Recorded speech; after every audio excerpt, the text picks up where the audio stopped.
Dans les années 1960 et 1970, le monde de la musique connaissait une métamorphose sans précédent. Le rock, né des cendres du blues et du rhythm and blues, s'était transformé en une force culturelle titanesque, portée par une génération de musiciens audacieux qui repoussaient les limites de l'expression artistique. Au cœur de cette révolution se trouvaient les guitaristes, des figures autrefois reléguées à l'arrière-plan, désormais élevées au rang de divinités modernes.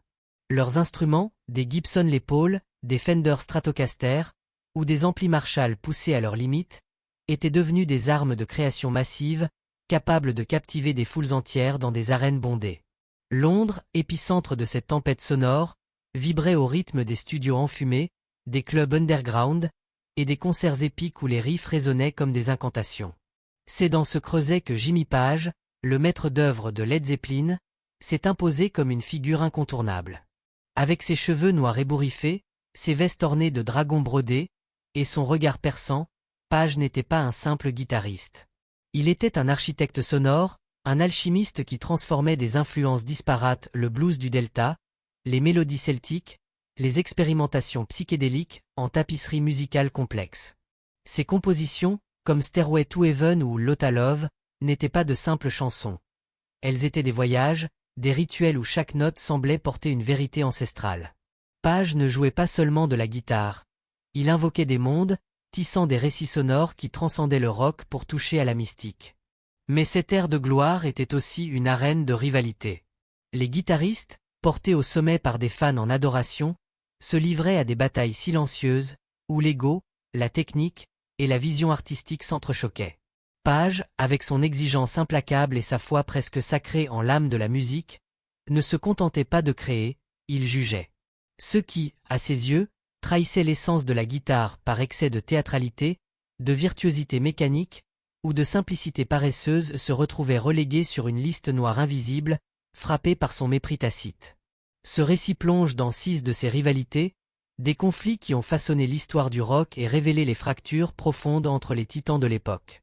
De Ritchie Blackmore à Eric Clapton, en passant par Eddie Van Halen, Yngwie Malmsteen, Keith Richards et Jimi Hendrix, chaque affrontement est une fenêtre sur les ambitions, les jalousies et les philosophies qui ont défini une génération. Leur histoire est celle d'un âge d'or où la guitare était plus qu'un instrument. Elle était une arme, un sceptre et un miroir des âmes qui la maniaient. L'ascension du hard rock britannique dans les années 1970 n'était pas seulement une révolution musicale, elle était un phénomène culturel. Les clubs de Soho, comme le Marquet, étaient des sanctuaires où les jeunes musiciens se réunissaient pour jammer, échanger des idées et se mesurer les uns aux autres. Les studios, comme Olympic ou Abbey Road, étaient des laboratoires où des idées brutes prenaient vie, souvent dans des sessions marathons alimentées par le café, la cigarette et une passion dévorante. Les concerts, dans des salles comme le Hammersmith Odeon ou des stades géants aux États-Unis, étaient des rituels collectifs, où des dizaines de milliers de fans communiaient avec les riffs tonitruants de leurs idoles. Dans ce contexte, les guitaristes n'étaient plus de simples accompagnateurs. Ils étaient des héros, des prophètes, des architectes d'une nouvelle ère sonore. Jimmy Page incarnait cette transformation. Avant de fonder Led Zeppelin en 1968, il avait fait ses armes comme musicien de session, jouant sur des enregistrements pour des artistes comme The Who ou The Kinks. Cette expérience lui avait donné une maîtrise technique hors pair, mais aussi une vision. Celle d'un rock qui ne se contenterait pas de divertir, mais qui explorerait des territoires émotionnels et spirituels. Avec Led Zeppelin, il réalisa cette ambition, créant des albums comme Led Zeppelin IV, 1971, qui mêlaient la puissance brute du blues à des textures complexes et des références mystiques. Mais cette quête d'excellence le rendait intolérant envers ceux qu'il jugeait indignes de la guitare. Ces rivalités, bien que rarement exprimées publiquement, étaient le reflet de cette exigence, d'une foi en une musique qui devait transcender le spectacle pour toucher à l'éternel. Dans le panthéon du hard rock, peu de rivalités étaient aussi emblématiques que celle entre Jimmy Page et Ritchie Blackmore.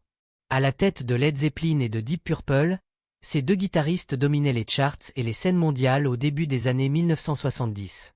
Pourtant, leurs approches ne pouvaient être plus opposées. Page, avec sa Gibson Les Paul et son attitude stoïque, abordait la musique comme un rituel sacré. Ses compositions étaient des labyrinthes sonores, où des riffs blues s'entremêlaient avec des motifs folkloriques et des expérimentations audacieuses. Blackmore, leader charismatique de Deep Purple, préférait l'éclat et l'extravagance.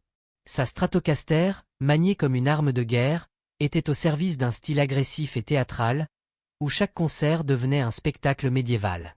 Les studios olympiques de Londres, où les deux hommes enregistraient leurs chefs-d'œuvre, étaient le théâtre de leur antagonisme implicite. L'ambiance dans ces studios était électrique. Les murs, imprégnés de décennies de création, résonnaient des échos de guitares saturées et de batteries tonitruantes. Page, souvent aperçu dans des vestes ornées de symboles ésotériques, passait des heures à sculpter chaque piste, ajustant les niveaux, superposant des couches de guitare pour créer des textures d'une richesse inouïe. Blackmore, au contraire, semblait jouer pour impressionner, ses solos débordant de vitesse et d'énergie brute. Il n'était pas rare qu'il termine un concert en fracassant sa guitare ou en improvisant un numéro pyrotechnique, aux grandes dames des puristes comme Page. Une anecdote, rapportée par un ingénieur du son ayant travaillé au studio olympique en 1972, capture l'essence de leur tension. Alors que Page peaufinait les mix de Houses of the Holy, un album qui repoussait les limites du rock avec des titres comme The Rain Song et No Carté, il aurait entendu une démo de Blackmore jouer dans une cabine voisine. Le morceau, probablement un extrait de Machine Head, vibrait de riffs puissants et de solos fulgurants. Avec un sourire crispé, Page aurait murmuré « Richie pense que chaque chanson doit se transformer en duel à l'épée ». Cette remarque, tranchante comme une lame, révélait son mépris pour l'approche théâtrale de Blackmore. Il ne contestait pas son talent, comment ignorer des hymnes comme Smoke on the Water ou Highway Star, qui avaient propulsé Deep Purple au sommet en 1972. Mais il déplorait son penchant pour le spectacle au détriment de la substance. Le point culminant de leur rivalité se serait produit en 1974, dans un autre studio londonien. Page, immergé dans la production de Physical Graffiti, un double album ambitieux qui explorait des territoires sonores inexplorés, apprit que Blackmore était dans les parages pour superviser le mixage du premier album de Rainbow, son nouveau projet après son départ de Deep Purple. Selon un Roadie témoin de la scène, Page aurait rassemblé ses affaires et quitté les lieux précipitamment, lançant à voix basse « Je n'ai pas de temps pour les mascarades médiévales ». Cette phrase, bien que brève, en disait long sur son dédain. Blackmore, avec ses chemises à jabot et son personnage de ménestrel rock, incarnait une vision du rock que Page rejetait, une célébration de l'image plutôt que de l'âme. Pourtant, Blackmore semblait indifférent à cette animosité. Dans une interview des années 1980, il évoquait avec une nonchalance désarmante ses souvenirs de jeunesse, lorsqu'il croisait un jeune Page dans les rangs de Neil Christian and the Crusaders. Jimmy était déjà un virtuose, toujours précis, toujours en contrôle, avait-il déclaré, sans une once de rancune. Était-il conscient des critiques de Page? Choisissait-il de les ignorer? Le mystère demeure. Ce qui est certain, c'est que leur rivalité était un choc de vision. L'une ancrée dans la profondeur et la tradition, l'autre dans l'éclat et la provocation. Les fans, eux, se délectaient de ce duel implicite, débattant sans fin pour savoir si Led Zeppelin 4 surpassait Machine Head en termes de poids, de vitesse ou de complexité. Mais pour Page, ces débats manquaient l'essentiel. La musique n'était pas une compétition, c'était une quête spirituelle. À la fin des années 1970, le paysage du rock était en pleine mutation. Le punk, avec sa rage brute, déchirait les excès du rock de stade, tandis que le disco faisait vibrer les pistes de danse. Mais une autre force, plus discrète, se préparait à bouleverser l'ordre établi. À Pasadena, en Californie, Eddie Van Halen, avec son sourire malicieux et sa guitare Frankenstein, bricolée à partir de pièces disparates, était sur le point de redéfinir la guitare rock. En février 1978, le premier album éponyme de Van Halen déferla sur le monde, porté par une énergie brute et une innovation technique sans précédent. La deuxième piste, Éruption, n'était pas un simple solo. C'était une révolution, une démonstration de tapping à deux mains, d'harmoniques fulgurantes, et d'une précision chirurgicale qui laissait les auditeurs sans voix. Pour les jeunes guitaristes, Éruption était une révélation, un appel à repousser les limites de l'instrument. Les magazines spécialisés, comme Guitar Player et Guitar World, proclamaient Van Halen comme le sauveur de la guitare électrique, un innovateur capable de ramener l'instrument au centre de la scène rock. Mais à Londres, Jimmy Page, alors âgé de 34 ans et usé par les tournées marathons de Led Zeppelin, accueillait cette nouvelle vague avec un mélange de scepticisme et d'amertume. En public, il restait diplomate, évitant de commenter directement les nouveaux venus. En privé, cependant, ses sentiments étaient clairs. Selon Brad Tolinski, rédacteur en chef de Guitar World, Page aurait déclaré dans un pub londonien en 1979 « N'importe qui peut apprendre des tours de passe-passe. Le vrai jeu de guitare, c'est une affaire d'âme, pas une parade de cirque. » Bien qu'il n'ait pas nommé Van Halen, l'allusion était limpide. L'ironie était que Van Halen vénérait Page. Dans une interview de 1981 avec Guitar Player, Eddie citait des solos comme Heartbreaker et Whole Lotta Love comme des influences majeures. J'ai passé des nuits entières à décortiquer les solos de Jimmy, note par note, confiait-il. Je voulais comprendre comment il créait cette magie. Mais pour Page, cette admiration n'était pas réciproque. Il voyait dans le tapping de Van Halen une prouesse technique impressionnante, mais dépourvue de la profondeur émotionnelle qu'il chérissait. Là où Page avait passé des années à tisser des textures complexes, mêlant blues, folk et expérimentation psychédélique, le style de Van Halen lui semblait froid, presque mécanique. Il reprochait à cette nouvelle vague de guitaristes de privilégier la virtuosité au détriment du ressenti. Un incident en 1980 illustre cette fracture. Page, à Los Angeles pour superviser les mixages de Into the Outdoor, un album marqué par les tensions internes de Led Zeppelin et la mort récente de John Bonham, se trouvait dans un studio lorsqu'un jeune ingénieur lança éruption sur les enceintes. Selon un témoin, Page resta silencieux un moment, le visage fermé, avant de murmurer « J'ai entendu assez de gratouillages frénétiques pour une vie entière ». Il sortit ensuite fumer une cigarette, laissant l'ingénieur perplexe. Pour Page, la montée en puissance de Van Halen, bientôt suivie par des virtuoses comme Joe Satriani et Steve Vai, représentait une menace existentielle, non pas pour sa renommée, mais pour l'essence même du rock. Il aurait déclaré à un journaliste en 1981 « Jouer de la guitare, ce n'est pas jongler avec des notes à la vitesse de l'éclair. C'est raconter une histoire, faire vibrer une âme. » Cette phrase, bien que subtile, était une critique directe de l'héroïsme guitaristique qui dominait les années 1980. Van Halen, de son côté, continuait d'exprimer son respect pour Page. En 1985, dans une interview pour Guitar World, il déclarait « Jimmy a une aura mystique, une magie que personne ne peut imiter. J'ai construit ma propre guitare pour essayer de capturer un peu de son génie. » Mais leurs chemins divergeaient irrémédiablement. Page voyait dans le tapping une mode passagère, un gadget technique qui sacrifiait l'émotion pour le spectacle. Van Halen, lui, considérait son style comme une évolution, une façon de repousser les limites physiques et sonores de l'instrument. Cette tension, bien que jamais explosive, marquait un tournant dans l'histoire du rock, entre la tradition ancrée dans le blues et l'innovation audacieuse des années 1980. Au milieu des années 1980, la guitare rock était devenue un champ de bataille où la vitesse, la technique et l'ego régnaient en maître. Au cœur de cette nouvelle ère se dressait Yngwie Malmsteen, un virtuose suédois dont l'album Rising Force, 1984, redéfinissait les attentes envers les guitaristes. Avec ses cheveux longs, ses pantalons en cuir et sa Stratocaster à manches scalopées, Malmsteen ne cherchait pas seulement à impressionner, il voulait dominer. Dans les interviews, il proclamait fièrement être le plus grand guitariste vivant, une fanfaronnade qui divisait les critiques et irritait les puristes comme Jimmy Page. Pour Page, l'arrivée de Malmsteen était une aberration. Lui, qui avait passé les années 1970 à tisser des compositions riches en émotions, en mysticisme et en narration, voyait dans le style néoclassique de Malmsteen une trahison de l'essence du rock. Les flots d'arpèges, les gammes jouées à une vitesse fulgurante, et les solos interminables semblaient à Page dépourvus de la fibre émotionnelle qu'il jugeait essentielle. Lors d'un gala caritatif à Londres en 1986, il aurait lancé à un collègue « Ce Suédois pense que Bach a inventé les power chords ». Cette remarque, mi-sarcastique, mi-amère, traduisait son malaise face à une guitare rock devenue, à ses yeux, un exercice académique froid. La tension devint publique en 1987, lorsque le magazine Guitariste demanda à Page son avis sur la montée du shred. Sa réponse était cinglante. Certains croient que plus de notes font plus de musique.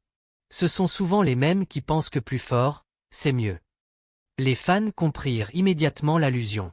À l'époque, Malmsteen était au sommet de sa popularité, enchaînant les albums comme Trilogy et les performances éblouissantes. Mais pour Page, cette virtuosité était vide. En privé, il aurait qualifié Malmsteen de « calculatrice en cuir », ajoutant « il confond la technique avec l'art. La musique, ce n'est pas une équation, c'est une émotion ». L'incident le plus marquant se produisit en 1988, lors du Guitar Expo de Francfort, un salon réunissant légendes et jeunes prodiges. Page, présent pour une brève apparition, assista à quelques minutes du set de Malmsteen, un tourbillon de gamme néoclassique et de poses théâtrales. Selon plusieurs sources, il quitta la salle discrètement, murmurant à un agent de sécurité « Je n'ai pas besoin de regarder quelqu'un faire ses exercices techniques pendant 1 heure ». Lorsque Malmsteen apprit la remarque, il ne se priva pas de répondre. Dans une interview pour The Practicing Musician en 1989, il déclara « Led Zeppelin était un grand groupe à son époque, mais le jeu de Page semble désuet face à ce que nous faisons aujourd'hui. C'est du blues primitif, presque gribouillé. » Cette réplique, bien que mesurée, attisa les flammes d'une rivalité désormais publique. Pour Page, Malmsteen n'était pas seulement un guitariste, il était le symbole d'une dérive. La guitare, autrefois un outil d'expression brute et spirituelle, était devenue une machine à produire des notes à une vitesse inhumaine. Page voyait dans cette tendance une trahison de l'essence du rock, une course à l'ego qui sacrifiait l'âme pour la technique. Malmsteen, de son côté, poursuivait son ascension, indifférent aux critiques, mais sans jamais recevoir l'approbation de Page. Leur opposition incarnait un choc fondamental, la vitesse contre la profondeur, le spectacle contre l'émotion. La rivalité entre Jimmy Page et Keith Richards des Rolling Stones transcende les simples querelles personnelles. Elle représente une guerre philosophique entre deux visions opposées du rock. Richard, le pirate des cordes, avec son attitude désinvolte et son style brut, croyait en la puissance instinctive de la guitare, portée par des riffs simples mais contagieux. Page, l'alchimiste du studio, cherchait à transcender le genre à travers des superpositions complexes, des structures élaborées, et une quête de perfection sonore. Leurs différends remontent à la fin des années 1960, lorsque Page, encore dans l'ombre des Yardbirds, observait l'ascension fulgurante des Stones. Richard, avec son charisme fanfaron et son jeu minimaliste, incarnait une approche que Page jugeait paresseuse. Selon le journaliste Robert Greenfield, Page aurait déclaré en 1969 à un ingénieur du son « Keith pense qu'il suffit de 5 accords pour être Chuck Berry ». Une pique acerbe, révélatrice de son mépris pour ce qu'il percevait comme une glorification de la simplicité. Page aurait ajouté, plus mordant encore, « Cet homme ne reconnaîtrait pas une mélodie même si elle le frappait en plein visage ».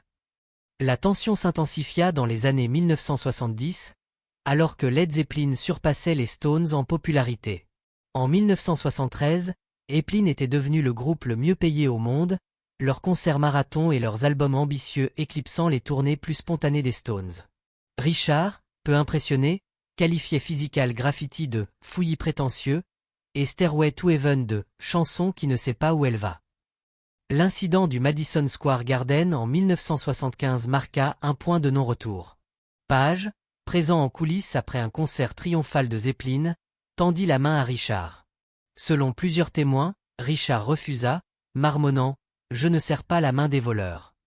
Cette remarque, une allusion aux accusations selon lesquelles Zeppelin empruntait sans crédit aux artistes de blues, toucha Page profondément. Venant d'un père qui s'appuyait lui-même sur le blues américain, l'attaque était une offense personnelle. Leur guerre silencieuse se prolongea dans les années 1980 et 1990, marquée par des pics subtils. Dans une interview de 1995 avec Rolling Stone, Richard décrivit Led Zeppelin comme « tape à accent grave l'œil » et « sans groove », ajoutant « c'est ce qui arrive quand on laisse le producteur prendre le contrôle du groupe ». Page, sans répondre directement, insistait dans ses propres interviews sur l'importance de la composition et de l'innovation, une critique implicite de l'approche statique de Richard. Malgré une brève apparition commune lors d'un concert caritatif à Hermès en 1983, où Page, Clapton, Beck et Richard partageaient la scène, les deux hommes ne se réconcilièrent jamais. Leur rivalité était une bataille d'authenticité. Richard défendait l'instinct brut, Page l'alchimie raffinée. La rivalité avec Jimi Hendrix était unique, marquée par une jalousie silencieuse face à un génie éphémère. Lorsqu'Hendrix débarqua à Londres en 1967, il bouleversa la scène guitaristique locale. Son style sauvage, mêlant feedback, distorsion et virtuosité brute, éclipsa le travail méticuleux de Page avec les Yardbirds. Selon l'historien Charles Charmeret, Page aurait confié à un ami « Cet Américain arrive et tout le monde oublie soudain qui jouait de la guitare avant lui ». Page admirait le talent de Hendrix, mais son chaos contrôlé le dérangeait. Il aurait qualifié son style de « pyrotechnie inutile », une critique voilée de son approche spectaculaire. Lors d'une jam session légendaire au club Speakeasy en 1967, où Hendrix improvisa un solo incandescent, Page aurait observé depuis le fond de la salle, le visage fermé. Un témoin rapporte qu'il aurait murmuré « Certains pensent que casser des guitares fait de vous un génie. Les vrais musiciens n'ont pas besoin de feux d'artifice. » Même après la mort de Hendrix en 1970, son ombre pesait sur Page. Les comparaisons incessantes, alimentées par les fans et la presse, ravivaient son ressentiment. Il aurait confié à un collègue « On dirait qu'il a réécrit l'histoire, comme si personne ne jouait avant lui. » Hendrix, avec son énergie cométaire, représentait une menace que Page ne pouvait égaler. Un chaos créatif qui défiait l'ordre méticuleux qu'il cherchait à imposer. Eric Clapton, frère spirituel du blues, aurait dû être un allié de Page. Tous deux avaient grandi dans les mêmes cercles, partageant des musiciens de session et une vénération pour les légendes du Delta.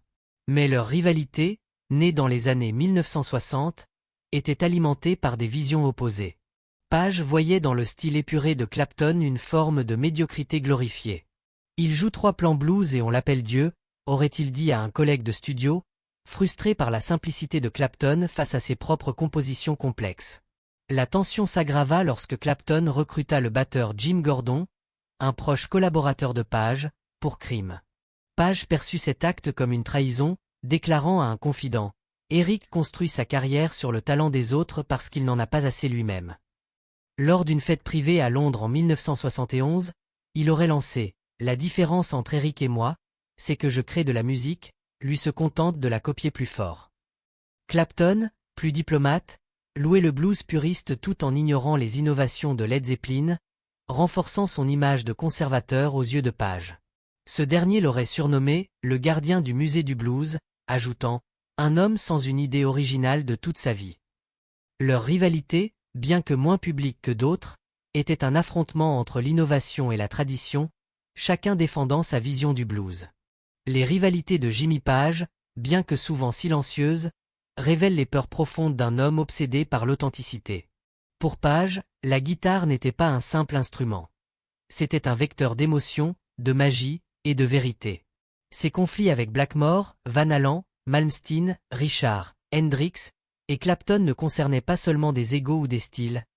Ils reflétaient sa crainte de voir son art sacré dilué par le spectacle, la vitesse ou la simplicité. Chaque rival incarnait une menace différente. Le théâtralisme, la virtuosité mécanique, l'instinct brut ou la tradition figée. Ces tensions, loin d'être de simples anecdotes, ont façonné l'histoire du rock. Elles témoignent d'une époque où la guitare était un champ de bataille, où chaque note jouée était un manifeste. Page, avec sa foi inébranlable en la musique comme quête spirituelle, a laissé un héritage qui transcende ses querelles. Ses compositions continuent d'inspirer, de provoquer, et de rappeler que le rock, à son apogée, était plus qu'un genre. C'était une alchimie, une communion, une révolution. Quelle rivalité vous a le plus surpris? Partagez vos pensées dans les commentaires ci-dessous. Si ce voyage dans les zones d'ombre du rock vous a captivé, n'oubliez pas de liker et de vous abonner pour ne pas manquer nos prochaines explorations des légendes de la musique.